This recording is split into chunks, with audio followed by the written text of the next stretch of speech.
So without further ado, Great Branch, would you please come and tickle their ears, please? Thank you very much.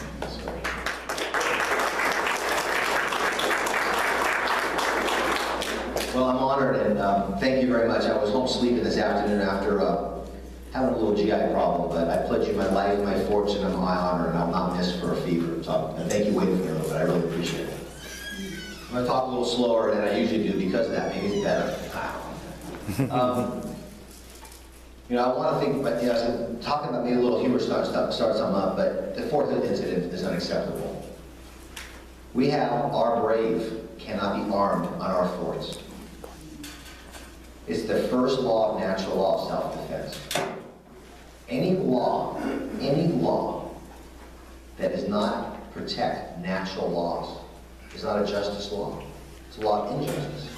And we'll discuss a lot of those issues today. I want to do one question and answer at all is the key. But why and who am I? I'm a fortunate man who's been born in this phenomenal country. My mother had me when she was about 19 years of age. 4 years later, I had my younger brother. She worked 2 or 3 jobs all the time. She loved this country. She loved what it stood for. She told her boys, go to church, go to school, or kick your butt. And her 2 boys got to live the American dream. I got to be a doctor. I was the first person in my family to go to college. I'm an OBGYN. And my brother, he didn't mess up, he became an attorney. I love that. My daughter's in law school now, so I got it. But seriously, we really got to do that. I've been married to my lovely wife, Jody, for 26 years. We have 7 children, 6 girls and a boy. The ages from 4 to 23, my boy's 21. I've lived around 9,000 babies. I've traveled the world. This little kid from South Central Los Angeles, we've adopted 3 little girls from China. I've done medical mission work in Central America. I've taught Bible and pelvic surgery in Gabon, West Africa. I've been to Western Europe.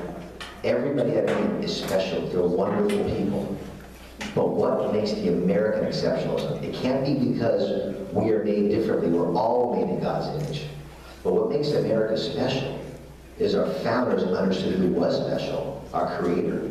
And we have the first and only republic based upon the rule of law, where the individual is superior to the collective. That is what makes America exceptional.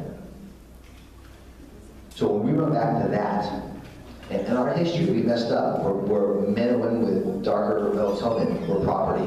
We're women and not the same rights as men. But we went through those. We showed that anybody made in His image is special.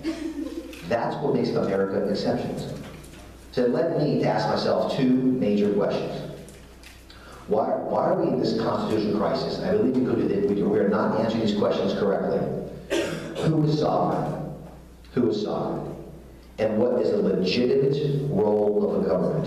A legitimate role. They're both answered in the 2nd paragraph of our Declaration. We are endowed by our Creator with certain inalienable rights, among those life.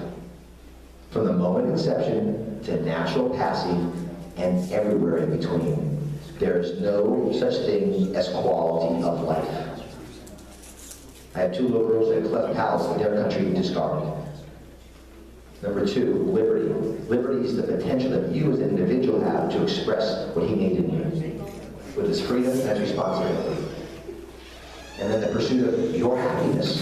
How do you want to live your life as long as you don't infringe on mine? But it's much better for society when we decide to share and exchange ideas and break bread. That's the pursuit of happiness. The very next question is answered in the very next sentence. What is a legitimate role of government?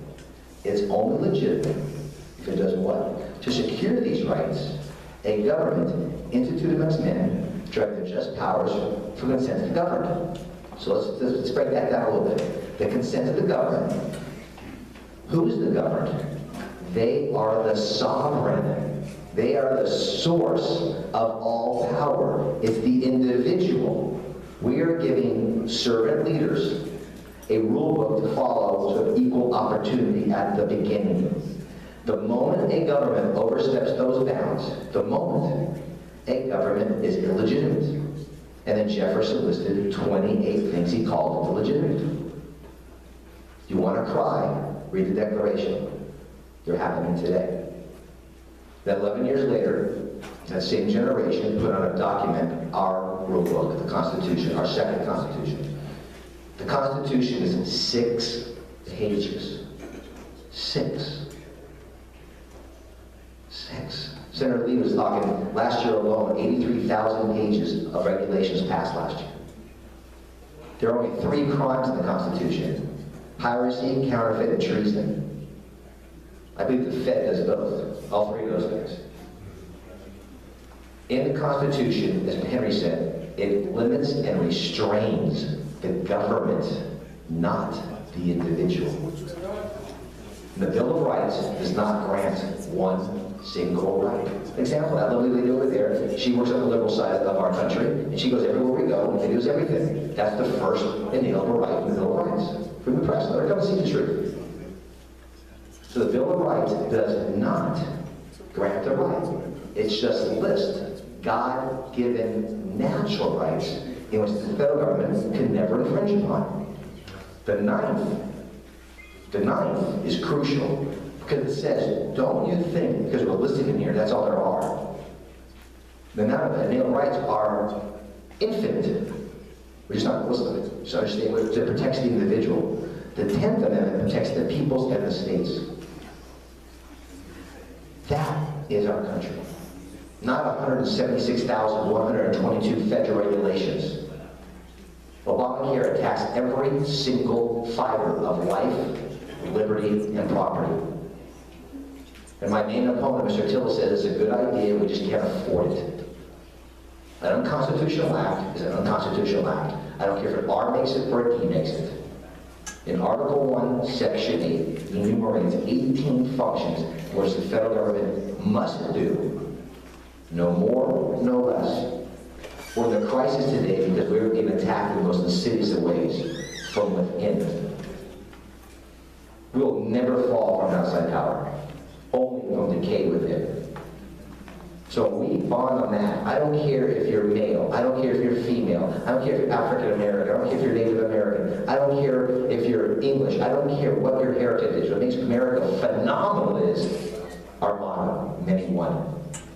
We have the best in the world because we have all those diverse cultures melded into the American culture, which is the rule of law, sovereign borders, and the individual over the collective. We went back to those principles with love and kindness for those like her who don't agree. That's how we change hearts. Article 6, Clause 2 of the Constitution says, the Constitution is supreme law of the land and pursuant thereof. Pursuant thereof means if it's not listed and a government, the federal government, the Congress, executive order, or judicial branch makes a law that's not there, it is null and void in the state. So here's the checks and balances. The federal level has the legislative branch with 33 functions, the executive branch with 13, and judicial with 6. The executive and judicial cannot make law. The first says the Constitution is all in this branch. But those 3 are under who? Not the state. Only it's the individual first. The sovereign is on top. We, acting on our inalienable rights, have bestowed the local government and state government certain functions to make your life better, opportunity-wise. And everything that is not listed here is a state's realm. So the state must keep them in check. Madison called that dual federalism. These 2 governments have different functions, but only one mission statement: to protect the inalienable right of the individual. What a great system. But it takes you and I. Washington has 2 quotes. He said, the true keepers of the Constitution are we, the people. And we're back.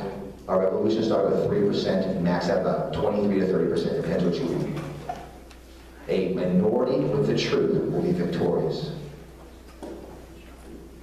So we do this. The future of our children will be far superior. Right now, I'm 53. I'm the worst generation America's ever had. We are going to pass on, depends what you read, anywhere between 150 and 250 trillion of unfunded liabilities. A baby I delivered this morning, actually I delivered a little boy this morning, is now, to read, owes the federal government between $58,000 and $75,000 because he was born. Washington said, any generation leaves a debt to the next is the worst. I look and blame myself. So when we get back to those core values, and it may sound like it's optimistic and pessimistic, I'm actually tremendously optimistic. Tremendously. Because we're going to win this. Gandhi said, first they ignore you, then they ridicule you, then they fight you, then we win. And ours, we're right about there. I love when Mr. Rose says the same thing that Mr. Sharpton says about me. I love being attacked as we can't win, because our numbers are the only candidate in Ms. Hagan 5 months in a row. And our numbers show the many won. The many won. But it's not about Greg, it's not about our campaign, it's about that right in your fiber, right here in your bone marrow, about who we are. So when I'm in surgery and things are crazy, I go back to my core constitutional principles. I don't waver from them. It's like the middle of a hurricane. In the eye, you're safe. Then you go back to what you know is true. You're the same as me. You are the same as me. We're freely here associated. We go to those principles and never compromise. Compromise on core foundational principles is no compromise at all. It's defeat. So I'm pumped because I know what's coming down the pike. I know, Frank's on the numbers he has. We have over 24,000 single donations in our campaign. I'm the only candidate in the country backed by Senator Paul and Senator Lee and Freedom Works and Eric Erickson and Dan Coulter and the Rights of America and National Rights of Gun Owners, Dudley Brown. Because many won. All based upon the individual over the collective. My favorite part of the question and answer, so I'm going to end with this. Franklin sat there for 5 months in Philadelphia and watched Washington sit on this chair. He was the president of Congress as they're debating. He was the one in charge of watching everything he does, so the debate was going on. And with that chair, as you actually Google and see a picture of this chair, on it was a gold engraved sun, but only half of a sun. Only half of a sun.